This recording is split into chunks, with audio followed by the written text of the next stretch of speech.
Olá, aqui estamos com a aula, com a matéria Seitas e Heresias. Nós falamos no primeiro estudo, estamos falando sobre as testemunhas de Jeová.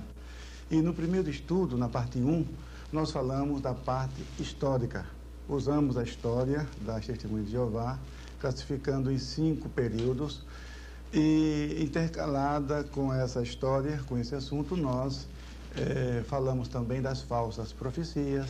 Nós falamos ainda que rapidamente alguma coisa sobre a sua estrutura organizacional, sobre o corpo governante, e nós falamos também das suas publicações, inclusive as falsificações, algumas, que não foi possível falar tudo, da tradução do Novo Mundo, das Sagradas Escrituras, a Bíblia oficial da Sociedade Torre de Vigia. Então, esses assuntos falamos no primeiro estudo, e com isso ficou provado que a organização das Testemunhas de Jeová é uma organização de falso profeta e que, portanto, não merece crédito. Apresentamos fatos, mostramos na Bíblia e mostramos à luz da história das Testemunhas de Jeová e com base nas suas próprias publicações.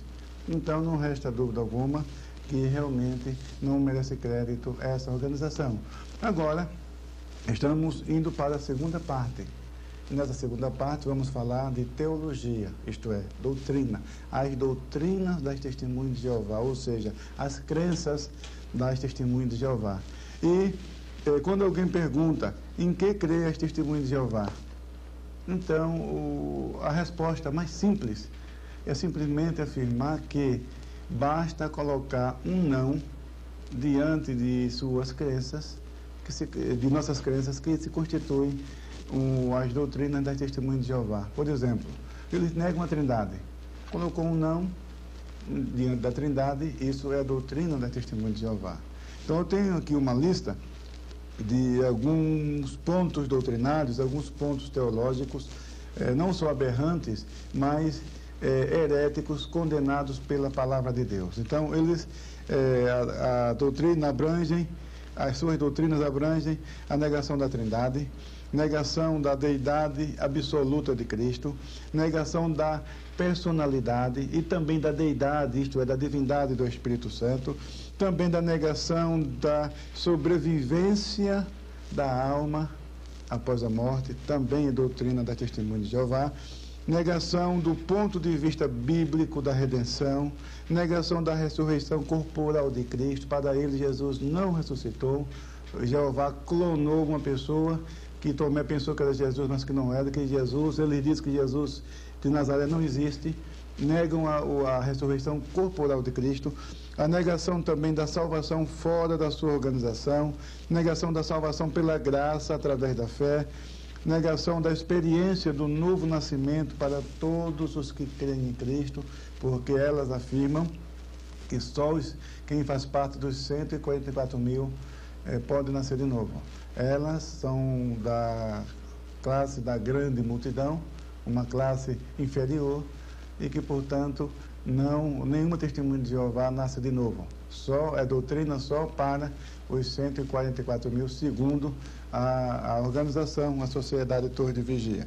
Também a negação da punição eterna dos perdidos. Também a negação da volta visível e corporal de Cristo. São esses os pontos básicos. A negação, a doutrina da Testemunha de Jeová, como disse, é só colocar um não diante de nossas doutrinas, se constitui o credo doutrinário das Testemunhas de Jeová. Agora, elas também têm outras crenças inusitadas, até certo ponto exóticas. Por exemplo, dizem que ninguém pode compreender a Bíblia senão com a ajuda da Sociedade Torre de Vigia. Quer dizer, hoje a Bíblia não pode ser compreendida sem a organização. Elas creem nisso. E, aliás, nós falamos disso no primeiro estudo. Também proíbem a transfusão de sangue. A transfusão de sangue é proibida. Não podem prestar serviço militar, cantar o hino nacional e fazer o juramento à bandeira, se bem que essa questão do serviço militar já foi modificado depois que Milton Rentschel assumiu a presidência da organização, substituindo Frederic Franz. Pelo seu falecimento, ele já mudou muita coisa, já vimos isso também no primeiro estudo, E uma dessas mudanças é o serviço militar alternativo. Agora não é mais proibido para uma testemunha de Jeová praticar o serviço militar alternativo, isto é, servir no hospital, servir em serviços burocráticos, serviços dessa ordem nas Forças Armadas. Então é uma mudança também recente, relativamente recente. Também os feriados e celebrações como Natal, Páscoa e aniversários são rejeitados como sendo de origem pagã. Também a atual volta dos judeus para a Palestina, segundo a organização, não é o cumprimento das profecias. Interessante essa parte porque elas creem em Testemunho de Jeová que as profecias com relação a Israel são direcionadas para a sua organização, para as Testemunhas de Jeová, para a Sociedade Torre de Vigia. Então, a organização não reconhece vínculo algum entre as profecias bíblicas e o atual Estado de Israel. Então, eles canalizaram essas profecias para a organização. Agora, quando a mensagem é dura, é uma mensagem de repreensão, aí não é mais para a organização, aí serve para os outros. É estranho. A gente vê que é uma coisa que não tem fundamento. Agora vamos, é claro que não é possível abordar, esmiuçar todos esses pontos doutrinários aqui. Então selecionamos o que achamos prioridade para a vida cristã, para a vida do crente. Então vamos primeiro com a doutrina de Deus. Nós temos aqui alguma coisa interessante que talvez você se surpreenda e talvez você até tenha dificuldade em acreditar que seja isso mesmo, mas eu tenho aqui algumas publicações das Testemunhas de Jeová, alguns livros que podem provar realmente o que estamos dizendo aqui. Primeiro ponto que queremos falar para você sobre a doutrina de Deus. O Deus das Testemunhas de Jeová, que eles chamam de Jeová, falam que é um Deus todo-poderoso. Isso eles falam, não, Jeová é Deus todo-poderoso. Aí para negar a divindade de Jesus, diz, não, Jesus é um Deus poderoso, não o todo-poderoso. Nós vamos chegar lá daqui a pouco. Mas o que nos chama a atenção é que para a Testemunha de Jeová, Jeová é um Deus todo-poderoso. Entretanto, as testemunhas de Jeová não acreditam que Deus seja onisciente e que Deus seja onipresente. Ora, se Ele é todo-poderoso, mas há restrição quanto à sua onisciência, quanto à sua presença, então Ele não é todo-poderoso. Então há uma contradição. Então veja, neste livro aqui, Raciocínios à Base das Escrituras, então na página, Raciocínios à Base das Escrituras, na página 116, aqui ele diz que Jeová não sabe todas as coisas, portanto Jeová não é onisciente. Veja só o que ele diz. Ele coloca aqui ilustração. Ele diz assim, uma pessoa que tem um rádio pode ouvir as notícias mundiais. Mas o fato de que pode ouvir certa estação não significa que realmente faça isto. Ela precisa primeiro ligar o rádio e daí selecionar a estação. Da mesma forma, Jeová tem a capacidade de predizer eventos, mas a Bíblia mostra que ele faz uso seletivo e com discrição dessa capacidade que tem, com a devida consideração pelo livre arbítrio com que dotou suas criaturas humanas. Então veja, o texto começa na página 116, termina na página 117. Então o que ele está dizendo?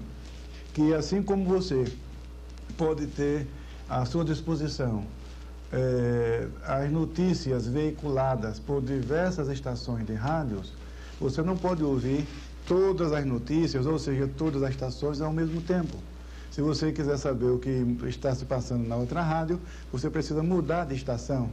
Então, eles apresentam essa analogia, e falsa até, para comparar também Jeová com o homem, conosco. Então, veja, então ele está dizendo que Jeová também é assim, que ele não sabe tudo. Não sabe tudo. Então, eles chegam a dizer nesse livro que Jeová não sabia o resultado do sacrifício de Isaac.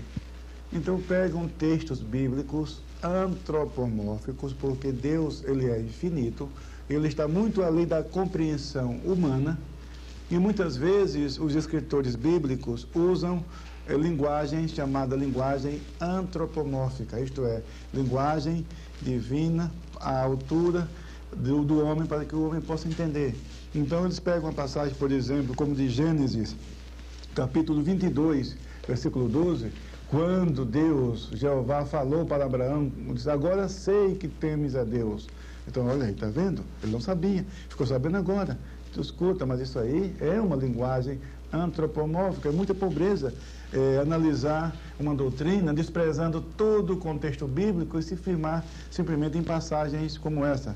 Aqui no versículo 20, capítulo 22, versículo 12, lemos o seguinte, então,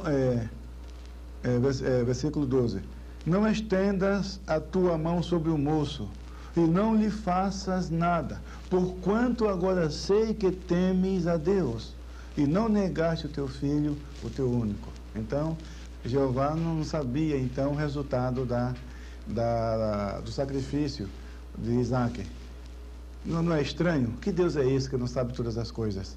E nós encontramos no profeta Isaías inúmeras passagens mostrando que Deus sabe tudo. Deus sabe o futuro no presente e Deus sabe o futuro. Deus está presente na eternidade. Agora dizer que Deus não é onisciente, porque o escritor aqui, Moisés, ao escrever Gênesis, escreveu essa expressão, agora sei. Isso é falta de conhecimento da palavra de Deus. Não somente isso, eles usam também Gênesis 18, 20 e 21, quando o texto diz o seguinte, descerei agora, 20, disse mais o Senhor, porquanto o clamor de Sodoma e Gomorra se tem multiplicado, e porquanto o seu pecado se tem agravado muito, descerei agora e verei se com efeito tem praticado segundo este clamor que é vindo até mim, e se não, sabê-lo-ei.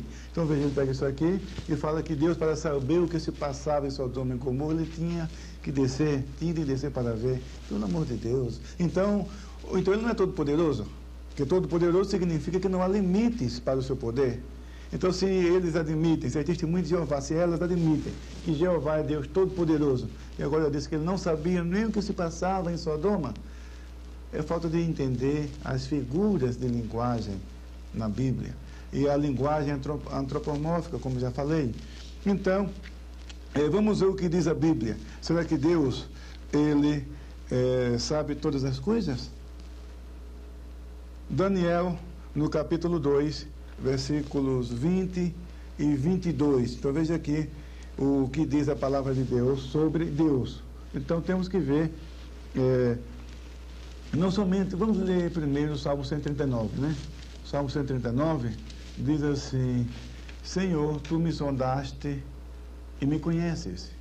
Tu conheces o meu assentar e o meu levantar. De longe entendes o meu pensamento. Cercas o meu andar e o meu deitar, e conheces todos os meus caminhos, sem que haja uma palavra na minha língua. Eis que, ó Senhor, tudo conheces. Então, veja só, tudo conheces. Ainda, Daniel, capítulo 2, versículos 20 e 22, nós encontramos também a grandeza de Deus em conhecer todas as coisas. Daniel, capítulo 2, versículos 20 ao 22, lemos o seguinte, falou Daniel e disse, seja bendito o nome de Deus para todo sempre, porque dele é a sabedoria e a força.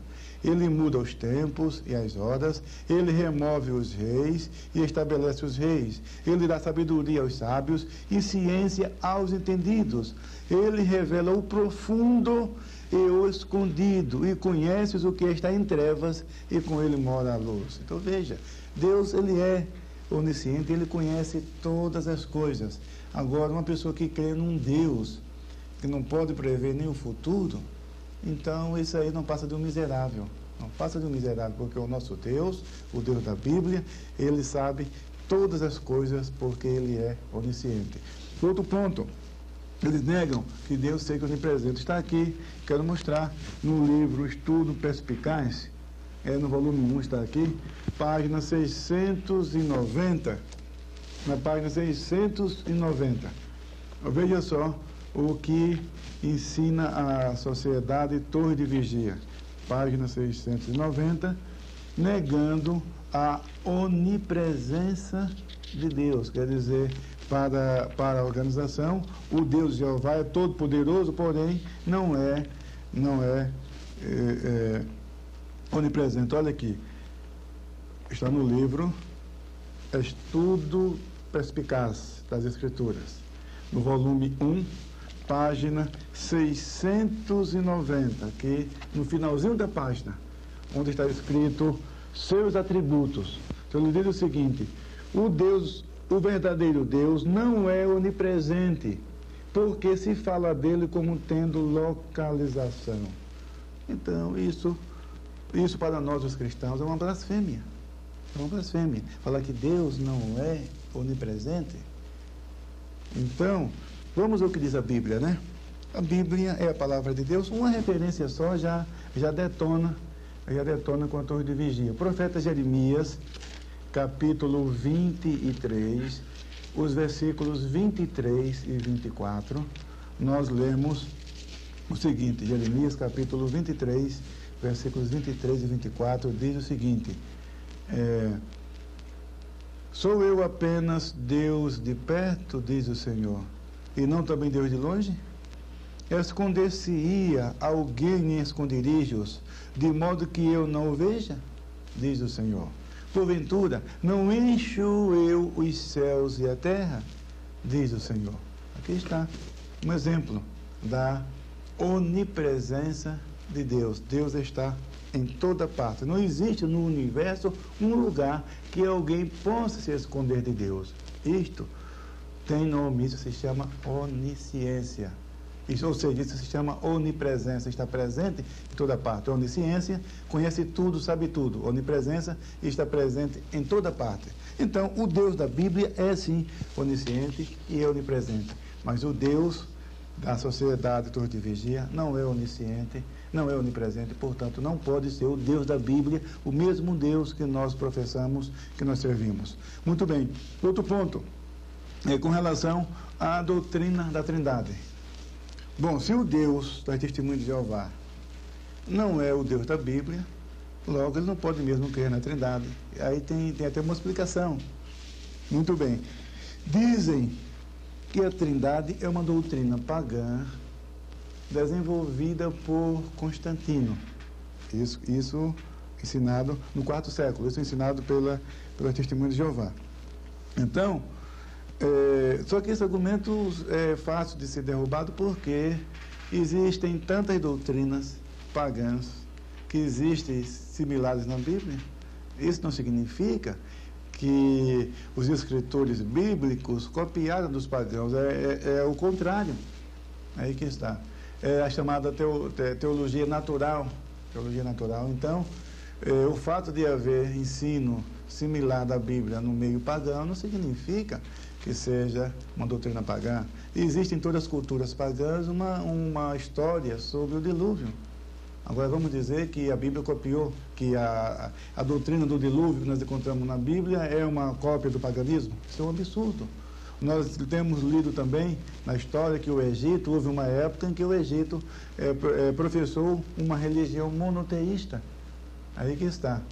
E, no entanto, não é correto dizer, nem tem fundamento nem bíblico, nem histórico, que Moisés copiou o monoteísmo do Egito.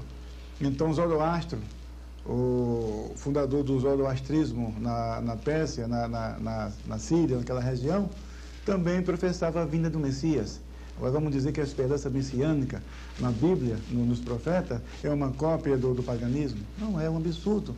Então, são tentativas diabólicas para negar uma verdade bíblica com falsos argumentos e falsas analogias. Então, eles dizem, o nome Trindade não existe na Bíblia.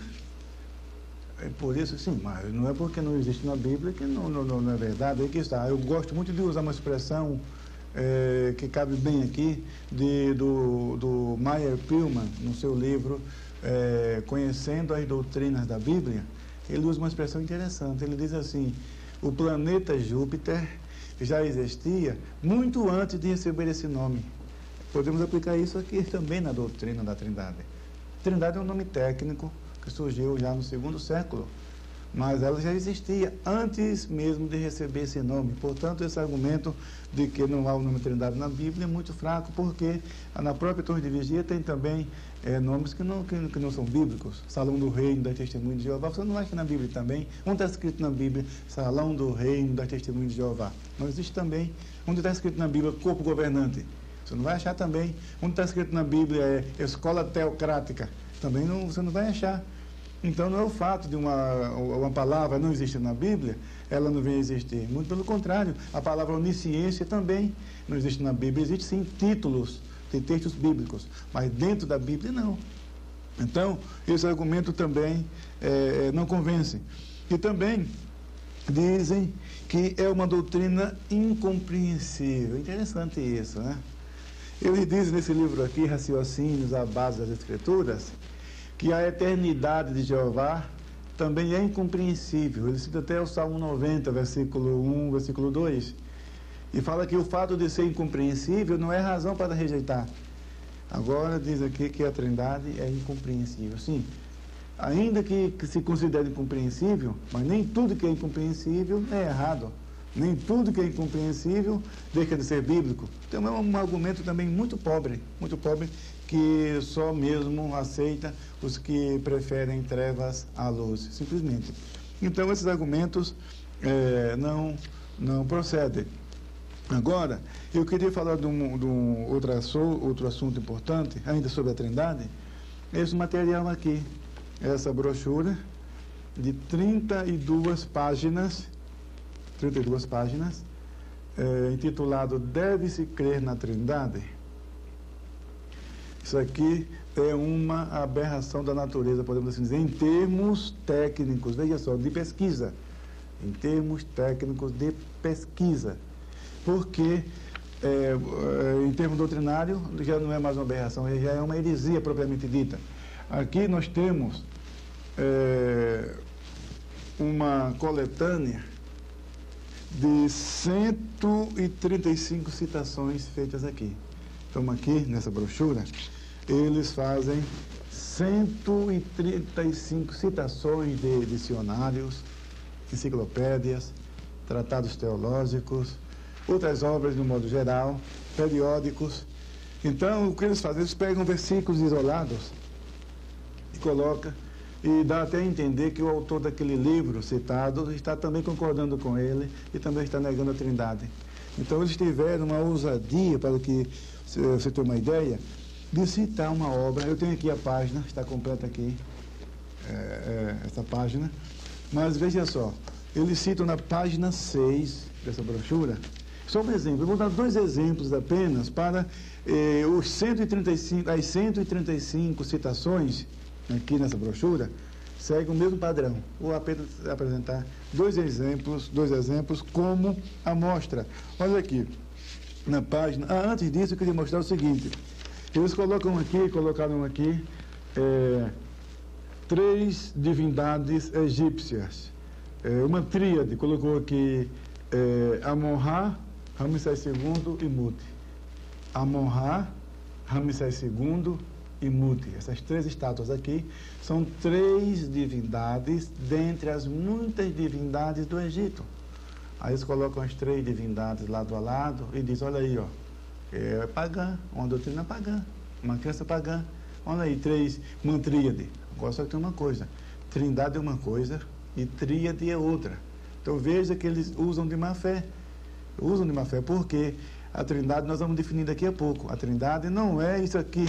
Isso aqui são 3 deuses. E Trindade não significa 3 deuses. A começar por aí. Mas vamos à página 6, mostrar aqui um exemplo de falta de sinceridade. Eles citam aqui na página 6 um padre jesuíta chamado Edmund Fortman, num livro intitulado O Deus Trino. É um jesuíta, realmente, Edmund Fortman. Ele diz o seguinte: eu transcrevi aqui o texto sobre a Trindade no Antigo Testamento. Achei, diz assim: a doutrina da Santíssima Trindade não é ensinada no Velho Testamento. Colocou isso aqui. A doutrina da Trindade não é ensinada no Velho Testamento. Então, o que ele quer dizer com isso? Veja só, está citando um padre, portanto católico, e é uma religião que defende de maneira oficial a doutrina da Trindade. Então ele está dizendo: olha, vocês estão vendo um padre que consultou, que pesquisou, um estudioso, um erudito, está lá por conveniência, não tem como sair, não pode sair. Então, mas ele sabe que está errado, porque ele está dizendo aqui que a Trindade não aparece no Velho Testamento. E depois ele cita o mesmo padre dizendo que a Trindade não aparece no Novo Testamento. Mas não vai ser possível mostrar tudo isso aqui, mas eu quero só apresentar um exemplo. Dois exemplos, né? Um do padre Fátima e o outro aqui do Novo Dicionário da Bíblia, que é outra aberração também, que eles fazem com esse dicionário. Quer dizer, o dicionário diz uma coisa e ele cita outra, mas vamos ver aqui por parte.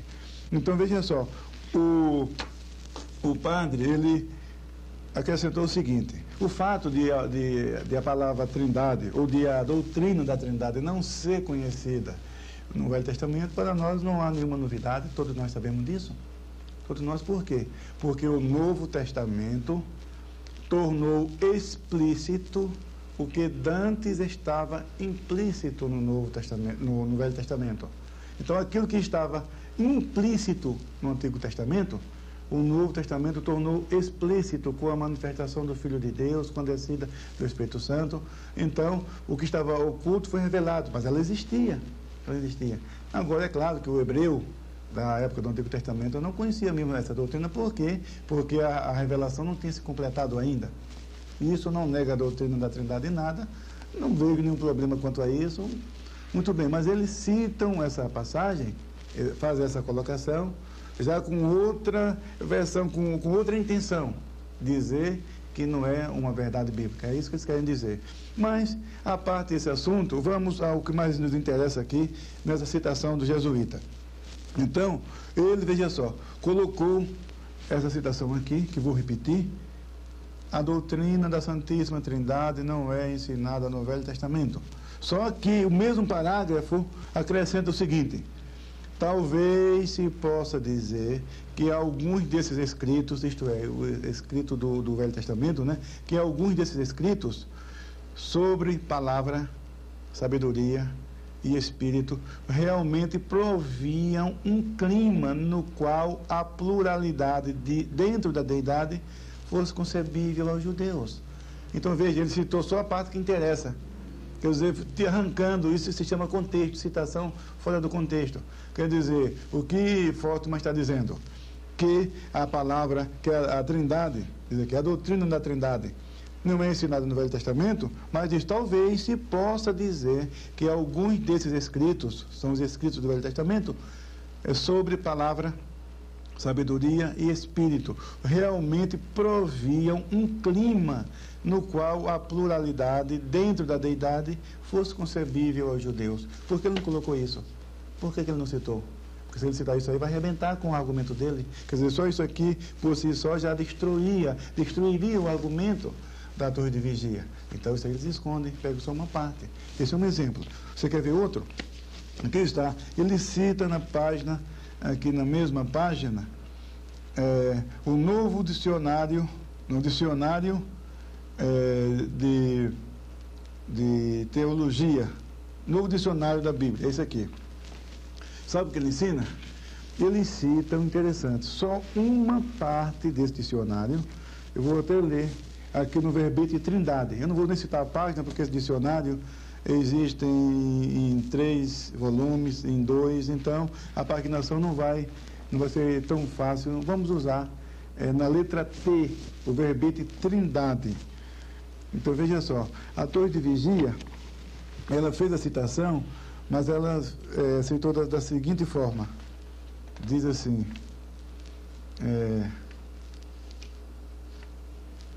veja só o que ele diz: a palavra Trindade não pode ser encontrada na Bíblia. Aí colocou reticências, né?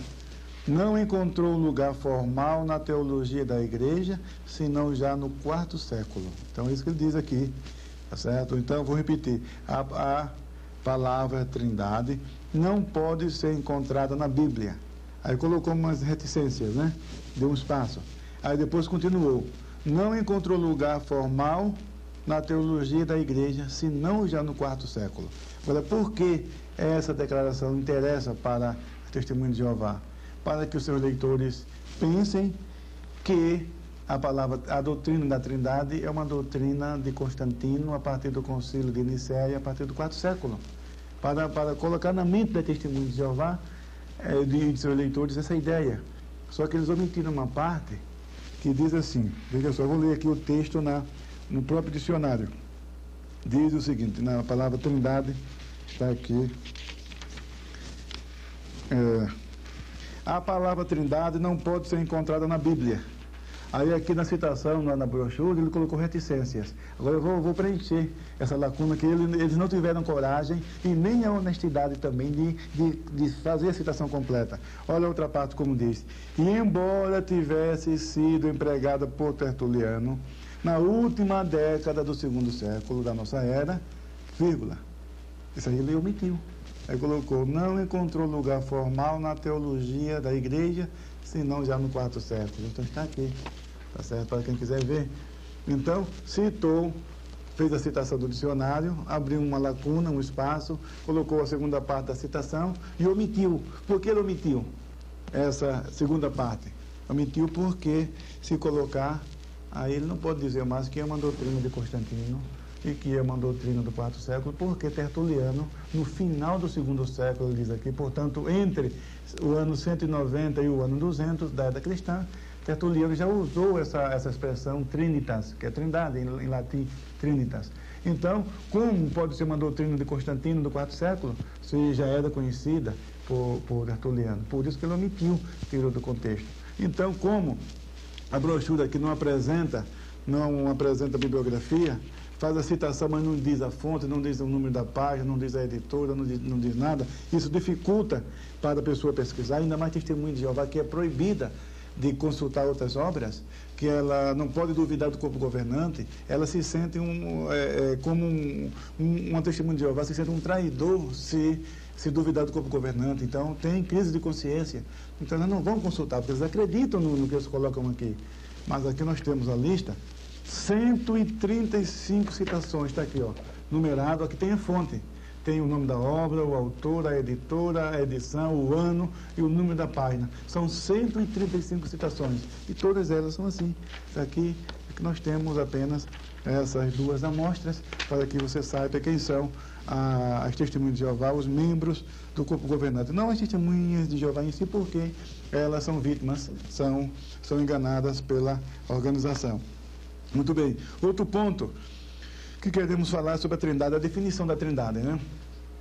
A Trindade é a união de três pessoas distintas, o Pai, o Filho e o Espírito Santo, em uma só divindade, sendo iguais, eternas e da mesma substância, sendo Deus cada uma dessas pessoas. Então nós temos aqui Mateus 28, 19, que diz, ide por todas as nações, ensinando-as e batizando-as em nome do Pai, e do Filho e do Espírito Santo. Então veja, em um só nome, no nome de Deus. Só que Deus existe eternamente, subsistente em três pessoas, Pai, Filho e Espírito Santo. Não são três deuses. Um só Deus em três pessoas distintas, ou seja, autodefinições. Então, aqui temos a definição da doutrina da Trindade. Agora, veja, a Bíblia diz que o Pai é Deus. Filipenses 2:11 fala que todo joelho confessa que o Senhor Jesus Cristo, que Jesus Cristo é o Senhor para a glória de Deus Pai. Então, o Pai é Deus. Jesus é Deus? Sim. João capítulo 1, versículo 1. No princípio era o Verbo, e o Verbo estava com Deus, e o Verbo era Deus.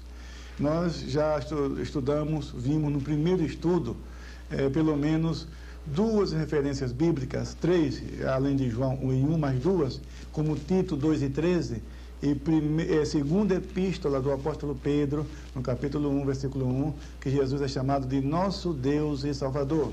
Então, a Bíblia está falando textualmente que Jesus é Deus. Não está dando uma ideia, uma vaga, não, impressão, não. Está falando textualmente que Jesus é Deus. Na primeira epístola do apóstolo João, no capítulo 5, versículo 20, diz: e sabemos que já o Filho de Deus é vindo. Ele nos deu entendimento para conhecermos o que é verdadeiro. E no que é verdadeiro estamos, isto é, em seu Filho Jesus Cristo. Este é o verdadeiro Deus e a vida eterna. Então veja que Jesus é Deus. A Bíblia fala em outras inúmeras passagens bíblicas. Poderíamos citar Colossenses, por exemplo, 2:9. Porque nele habita corporalmente toda a plenitude da divindade. Toda a plenitude, não é uma parte, não é uma porcentagem da plenitude, não é um Deus de segunda categoria, não é um deusinho pregado pela testemunha de Jeová, não, é toda a plenitude da divindade. Então Jesus é Deus pleno e absoluto.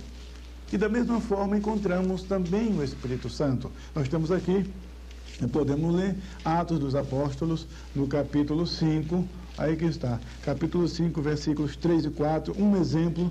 Inúmeros exemplos poderíamos citar, que fala que o Espírito Santo é Deus. Olha aqui, Atos dos Apóstolos, capítulo 5, versículo 4, diz o seguinte, 3 e 4, né? Disse então Pedro: Ananias, por que encheu Satanás o teu coração para que mentisses ao Espírito Santo, para que retivesses parte da herdade? Guardando-a não ficava para ti? E vendido não estava em teu poder? Por que formaste este desígnio em teu coração? Não mentiste aos homens, mas a Deus. Agora eu pergunto, Ananias mentiu para quem? Para o Espírito Santo ou para Deus? Porque no versículo 3, Pedro falou, Ananias, por que encheu Satanás o teu coração para que mentisses ao Espírito Santo? Aí no versículo seguinte fala, não mentiste aos homens, mas a Deus. Então o texto está dizendo, a Bíblia está dizendo textualmente que o Espírito Santo é Deus. Ainda no segundo livro de Samuel, no capítulo 23, versículos 2 e 3. 1, 2 e 3. Vamos ler também o versículo primeiro. Segundo livro dos Reis, capítulo 23, versículos 1, 2 e 3. Diz assim, e estas são as últimas palavras de Davi. Diz Davi, o filho de Jessé, e diz o homem que foi levantado em altura, o ungido do Deus de Jacó e o suave em salmos de Israel. O Espírito do Senhor falou por mim, e a sua palavra esteve em minha boca. Disse o Deus de Israel, ora, veja só, o Espírito do Senhor falou por mim. Aí depois ele disse o Deus de Israel. Então o texto está dizendo que o Espírito Santo é o Deus de Israel. Agora, negar essa divindade não é possível. Agora vem a pergunta. Bom, o Pai é Deus, o Filho é Deus e o Espírito Santo é Deus. Ah, então são 3 deuses? Não, veja só. Aí que está. É um só Deus em 3 pessoas, porque a Bíblia ensina que existe um só Deus e que Deus é um só.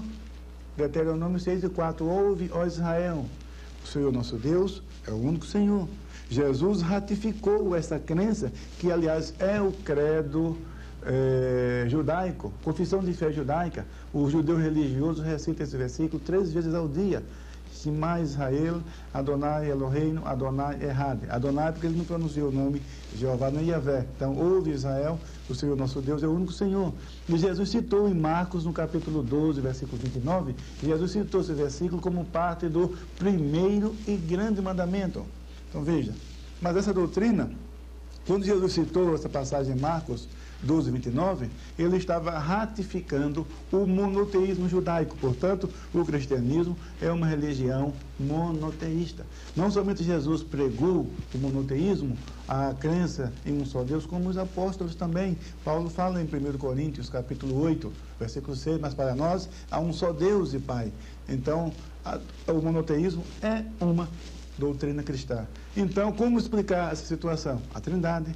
Aí é o tal negócio. Ou as testemunhas de Jeová admitem a Trindade, ou são politeístas. É essa a realidade. Porque a Bíblia diz que Jesus é Deus. Se eles não admitem a Trindade, então são politeístas. Uma pergunta que intriga muitas vezes a testemunha de Jeová. Você pergunta, Jesus Cristo é um Deus falso ou um Deus verdadeiro? Isso aí incomoda, viu? Incomoda, e como incomoda? Porque se ele disser não é um Deus verdadeiro, aí eles vão ter problema. Porque em João 17,3 fala, e a vida eterna é esta, que te conheçam a ti só por único Deus verdadeiro, e a Jesus Cristo a quem enviaste. Ora, se eles admitem que Jesus Cristo é Deus verdadeiro, então eles não podem fazer uma declaração dessa, senão são obrigados a testemunho de Jeová a crer na Trindade. Agora, se disser não, é um Deus falso, aí você pergunta, então você é seguidor de um Deus falso, é? Então vai para lá com tua religião, eu não quero saber disso não. Então, elas têm dificuldade em responder essa pergunta. Por quê? Porque a sua doutrina não tem base bíblica. Simplesmente isso. Muito bem. O Senhor Jesus. O apóstolo Paulo fala de um Jesus, de um outro Jesus, não o Jesus dos evangelhos. Vamos ver. Na segunda epístola do apóstolo Paulo aos Coríntios, no capítulo 11. Capítulo 11. E versículo 4, olha aqui. Capítulo 11, versículo 4, diz o seguinte, a palavra de Deus. Esse aqui é justamente o Jesus das seitas, inclusive o Jesus das testemunhas de Jeová.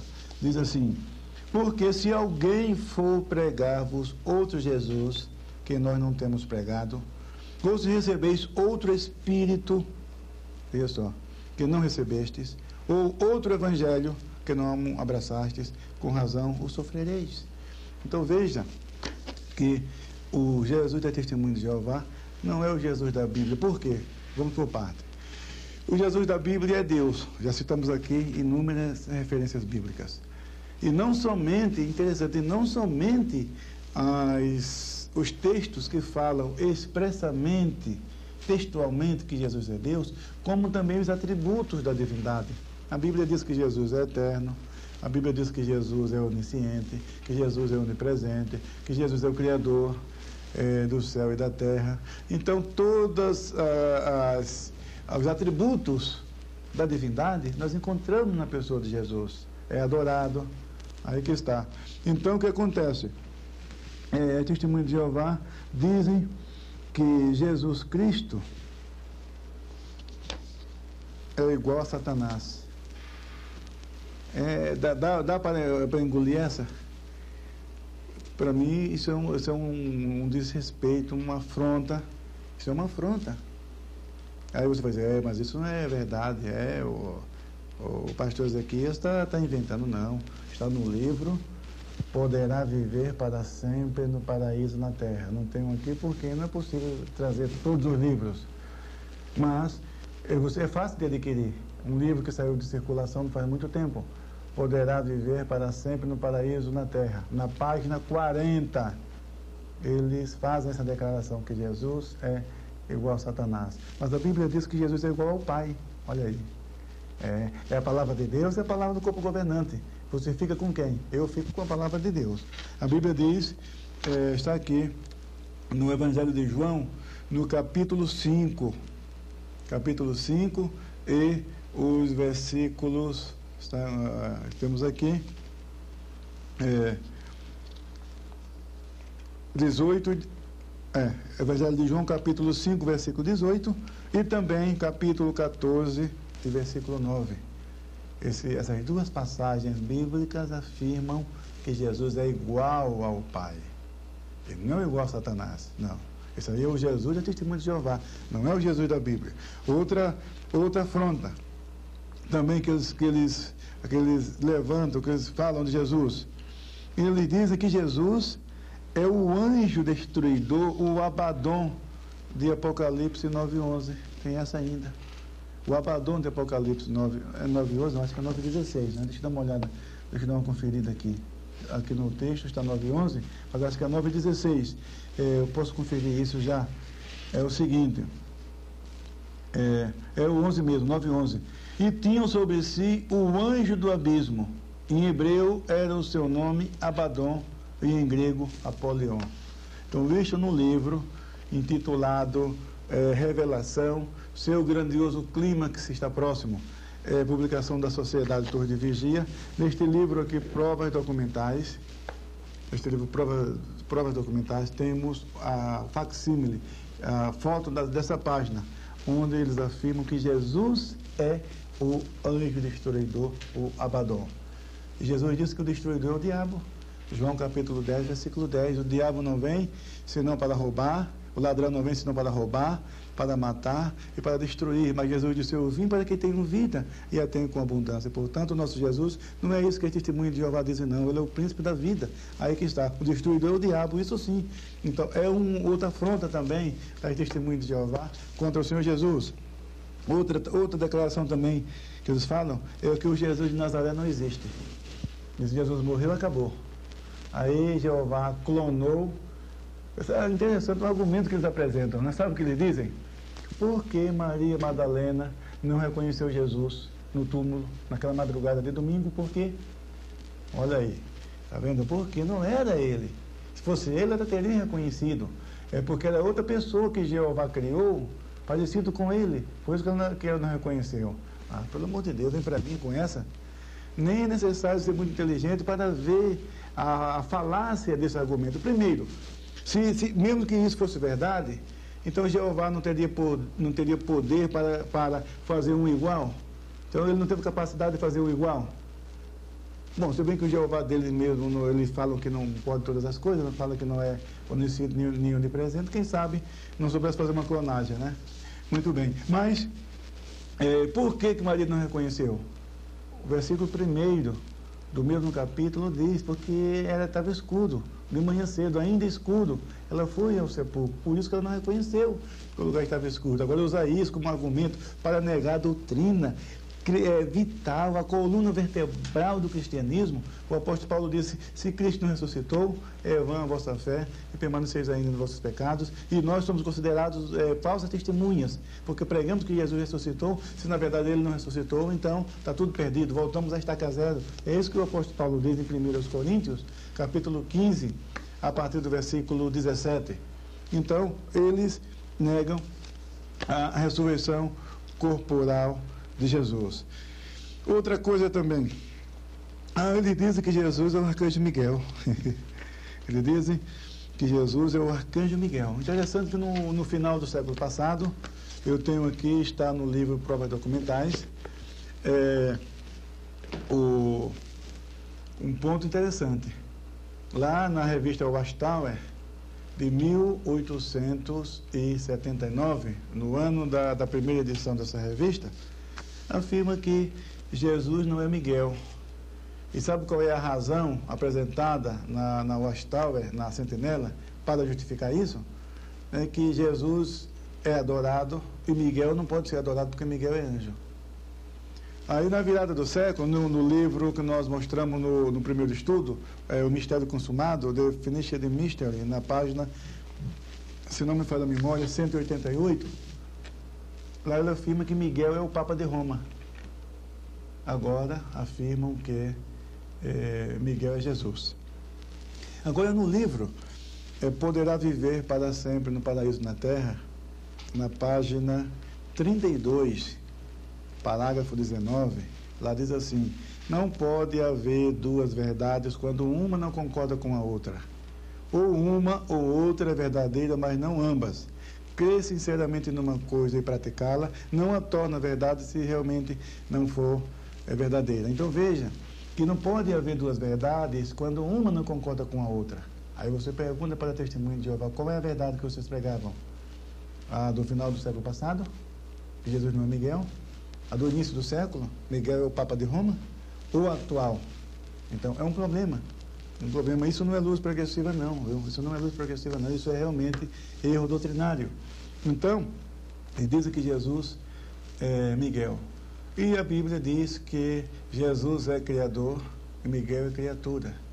Que Jesus é adorado pelos anjos. Nós já vimos isso no estudo, no primeiro estudo, quando falamos de Hebreus 1:6, que até os anjos de Deus o adoram. Então, Miguel é anjo. Então, Miguel adora Jesus. Aí que está aí. Miguel não é adorado. E não somente isso, Hebreus, que veio Hebreus 5. Hebreus 5, É interessante essa passagem aqui. Hebreus, capítulo 1, versículo 5, diz o seguinte, 1, versículo 5. Porque a qual dos anjos disse jamais, tu és meu filho, hoje te gerei? Olha aí. Então, a nenhum dos anjos, o Pai falou, tu és meu filho, eu hoje te gerei. Mas falou de Jesus. Então, se Miguel é anjo, arcanjo quer dizer chefe, líder dos anjos. Arc quer dizer chefe, líder. Traduzir a palavra arcebispo, arc quer dizer quem tem liderança, arcanjo, líder dos anjos. Miguel é um líder dos anjos, mas nem por isso deixa de ser anjo. E a nenhum dos anjos disse jamais, tu és meu filho, eu hoje te gerei. Logo, Miguel não pode ser Jesus, porque Miguel é criatura e Jesus é criador. Anjo não pode ser adorado e Jesus foi adorado. E muitos argumentos nós temos para provar que Jesus não é Miguel. Muito bem, e muitos assuntos, muitos pontos teríamos a falar ainda sobre a divindade de Jesus. Nós vamos passar agora para a doutrina do Espírito Santo, porque a nossa luta é contra o tempo. Com relação ao Espírito Santo, interessante que eles têm dois argumentos, eles apresentam, é aquilo que eu falei, eles pegam os argumentos dos raciocínios e saem papagaiando por aí, quer dizer, são eco e reflexão da Torre de Vigia. São ecos e reflexões da Torre de Vigia. Quer dizer, eles não pensam por si próprios. Então, os argumentos deles são decorebas, extraídos desses e de outros livros e de outras publicações da organização. Então, o argumento é o seguinte: se o Espírito Santo é uma pessoa, como pode alguém ser cheio de uma pessoa? Porque em Atos dos Apóstolos, capítulo 12, versículo 4, fala que todos foram cheios do Espírito Santo. Então a pergunta deles é essa: como pode uma pessoa ser cheia de outra? Aí quem não conhece a Bíblia e não está preparado, realmente, puxa, que argumento, hein? Ele realmente sabe que o corpo governante tem razão? Uma pessoa pode até pensar dessa maneira. Mas aí você pergunta para a Testemunha de Jeová, escuta, Satanás é uma pessoa? Ela vai dizer que é. E a Bíblia diz realmente que é. Mas só que ela diz que é uma pessoa, não porque está na Bíblia, mas porque está no livro, poderá viver para sempre no paraíso na terra. Se não for na página 16, é na página 18, não me recordo bem agora, mas é numa dessas páginas, lá diz que Satanás é uma pessoa. Por isso que as Testemunhas de Jeová creem que Satanás é uma pessoa. Aí você manda ela ler na própria tradução do Novo Mundo, está aqui. Na própria tradução do Novo Mundo, olha aqui. Lucas capítulo 22, versículo 3. É bom você, quando eu trato com a Testemunha de Jeová, só uso a tradução do Novo Mundo, porque ela não crê nas outras Bíblias. Então não adianta eu conversar com a Testemunha de Jeová com a minha Bíblia, com a minha versão, que ela não acredita. Então, embora é uma tradução falsa, cheia de interpolações, textos mutilados, mas mesmo assim é possível mostrar os erros das Testemunhas de Jeová na própria tradução do Novo Mundo. Um exemplo disso, por exemplo, João capítulo 21, versículo 25, lá diz que Tomé falou assim, veja só, Tomé, que não estava na reunião em que Jesus apareceu na sua ressurreição, e os discípulos disseram para Tomé, olha, Jesus está vivo, ele ressuscitou, ele esteve conosco, e Tomé não acreditou. Então, no capítulo 21, versículo 25, Tomé disse o seguinte, capítulo 21, não, estou lendo Atos, né? Aí não dá. 21 de João, versículo 25, diz assim, 20, não é 21, capítulo 20, e o versículo 21, ele diz assim, a menos que eu veja nas suas mãos o sinal dos pregos e ponha o meu dedo no sinal dos pregos. Então veja, nas suas mãos o sinal dos pregos. Agora você pega um livro como esse aqui, Conhecimento que conduz à vida eterna. Você vê a figura de Jesus aqui, ele está pendurado, não é numa cruz, é numa estaca, está aqui, numa estaca. Você pode observar que em cima da mão tem um cravo, Mas Tomé disse aqui, olha, o sinal dos pregos, então mais de um. Então não pode estar assim, como está apresentando aqui esta gravura. Então, como é a tradução do Novo Mundo, isso abala o testemunho de Jeová. Por isso que eu trabalho com a tradução do Novo Mundo, porque é possível, mesmo com o texto deles, você derrotar o testemunho de Jeová. Então, você manda ler Lucas, capítulo 22, e versículo 3. E lá, o texto sagrado diz o seguinte, na própria tradução do Novo Mundo, interessante, diz assim, mas Satanás entrou em Judas. Aí você, espera um pouco. O texto está dizendo que Satanás entrou em Judas Iscariotes. Aí você que vai fazer a pergunta, como pode uma pessoa entrar em outra? Aí você faz igualzinho a ele, devolve a pergunta, como pode uma pessoa entrar em outra? Você não crê na personalidade do Espírito Santo porque acha que uma pessoa não pode entrar em outra. Mas crê que Satanás é uma pessoa e também crê que Satanás entrou em Judas Iscariotes. Como você me explica isso? Outro exemplo, com relação ao Espírito Santo. Como uma pessoa pode ser derramada? Então o Espírito Santo não pode ser uma pessoa porque ele foi derramado. Mas aí você, tá bom, então leia aqui na própria tradução do Novo Mundo, na segunda epístola a Timóteo, no capítulo 4, e o versículo 6, pois já estou sendo derramado como oferta de bebida, e o tempo devido para o meu livramento é iminente. Aí você pergunta, escuta, Paulo é uma pessoa? Como que ele pode ser derramado? Aí ela vai dizer, mas isso é figura de linguagem. Que é a figura de linguagem, mas para o Espírito Santo isso não serve? Quer dizer, vale para, nesse caso aqui, mas para o Espírito Santo não pode ser figura de linguagem? Então veja que são argumentos falaciosos, aí que está. O Espírito Santo é a terceira pessoa da Trindade, é uma pessoa e é Deus. Então nós vamos encerrar por aqui. Nós teríamos também muitos outros pontos para tratar, mas como disse, tratamos de assuntos mais relevantes, de maior prioridade, porque não é possível falar todos esses pontos. Mas tratamos da doutrina de Deus, isso é importante. O Pai, o Filho e o Espírito Santo. Que Deus te abençoe ricamente, em nome de Jesus. Amém?